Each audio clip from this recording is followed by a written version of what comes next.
The season's drawing to a close and winter is coming, but that doesn't mean that the work stops here at the Watercress line. Quite the opposite, in fact. So in today's episode, we're going to take a look behind the scenes at just some of the work that's going to be going on in the supposedly quiet period. Welcome to In the Loop.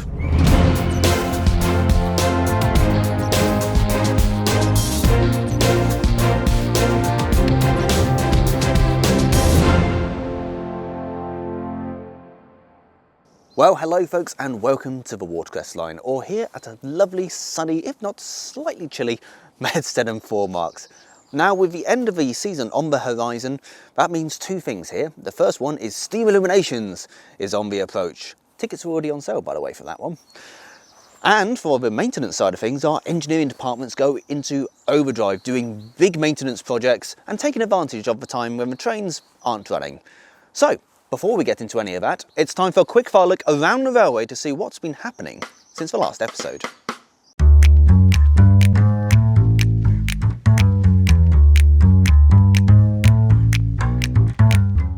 Well, since we're up here at Medstead, let's start up with the wagon group. Now, last time the milk tank was in the sidings, ready to be taken in.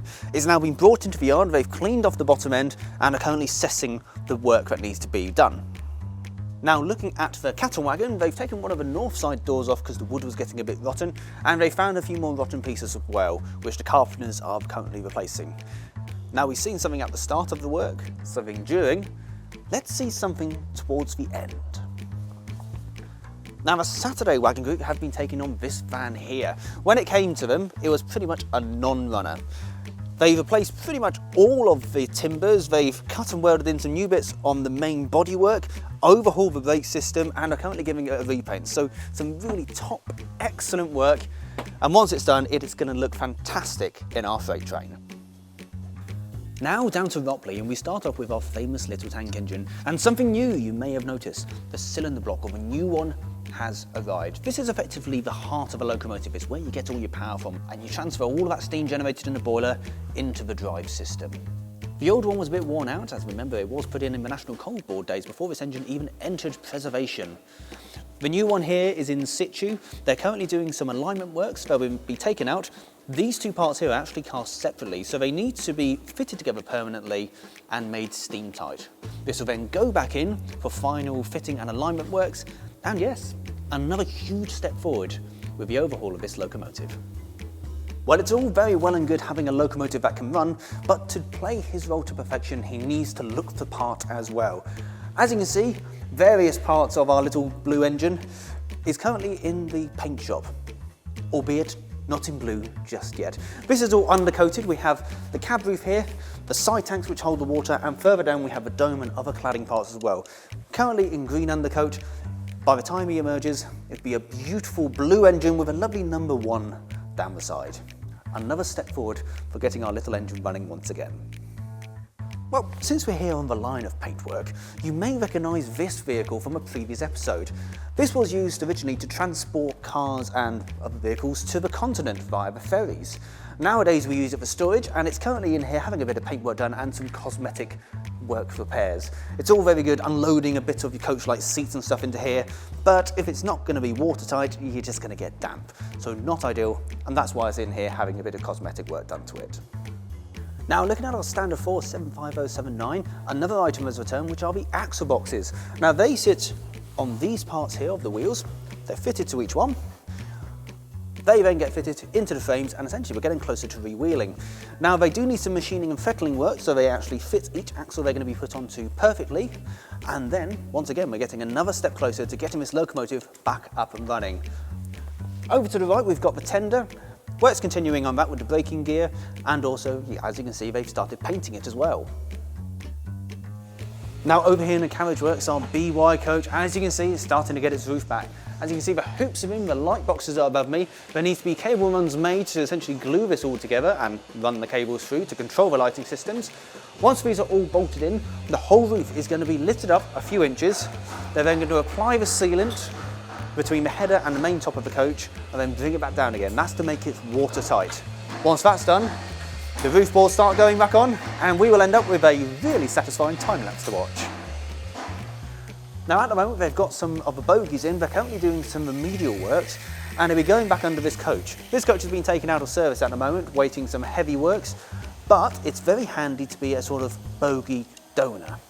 The advantage of having coaches with the same type of bogie is that you can work on them, have them in storage and set up ready to go, bring the coach in you want, lift it up, swap out the bogies. The other ones need to go away for tyre turning, so in the meantime, once these have been finished worked on, these will go under the next coach. Now, we have had a few questions about how long Goliath is staying for and whether we will see it over steam illuminations. Well, I'm pleased to say the answer is yes. As you remember, it may be a tank engine, but it is an 8F, so very powerful indeed. So it is going to be fantastic to see it all dressed up in lights and hauling a fabulous steam illumination service. Of course, tickets are on sale. Visit watercressline.co.uk for more information. Of course, at the start of the month, we had our Autumn Steam Gala. What an event that was. 4 visiting locomotives, a really brilliant timetable, and an absolutely fantastic weekend. Now, if you haven't already, do check out our Gala highlights video showcasing some of the finer points of the weekend.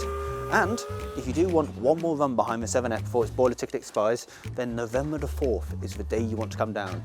The 7F will be out on a 2-train service hauling the Alresford set, so 11 o'clock, 1 o'clock and 3 o'clock departures from Alresford, 12, 2 and 4 from Alton, and on the Real Ale train in the evening. A fantastic way to give this locomotive a send-off.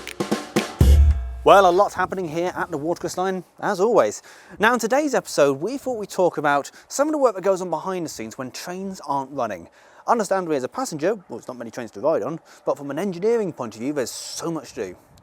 So let's have a brief look around the railway to see what's going to be happening over the winter period.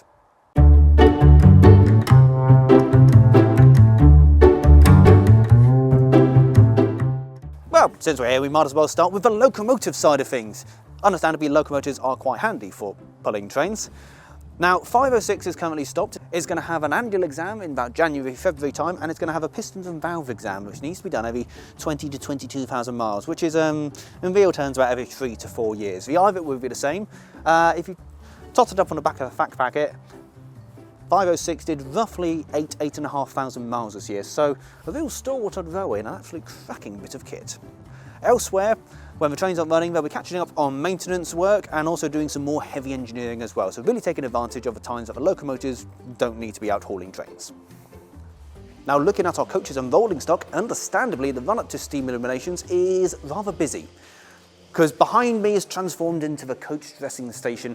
2x2 coaches are brought in, rigged up with lights and sound on the inside and outside, of course, ready for illuminations. And this needs to be done about 6 times to get all 12 coaches, so 2 sets of seats, ready to roll. And then, of course, after steam illuminations, the exact same has to happen in reverse. All the while, work still continues with all the other projects going around the carriage works, maintenance and all that jazz. And then after that, all of the running fleet need to have their annual exam, just like we do with locomotives. So to find out a bit more about what happens with the annual exam, let's chat to one of our carriage foremen, Phil. Oh guys, so quickly explain what happens on the annual exam. Come the end of the season and Christmas time, we bring every coach into the workshops or over the pits, and we do effectively an MOT of the vehicles every year. And cover and check over absolutely everything. So we check over the wheels, the underframes, body sides, doors, interiors, everything. And we go through the process. We usually spend a few days on the pits, check underneath, take measurements of the tyres and what wheel heights. We'll then do the internal exams and the door exams, to make sure everything is obviously safe to work. And kind of on the end of that, we'll then spend a few weeks up until the beginning of the season, the new season, getting everything prepared, ready, do the necessary repairs, outline what we need to do through the year.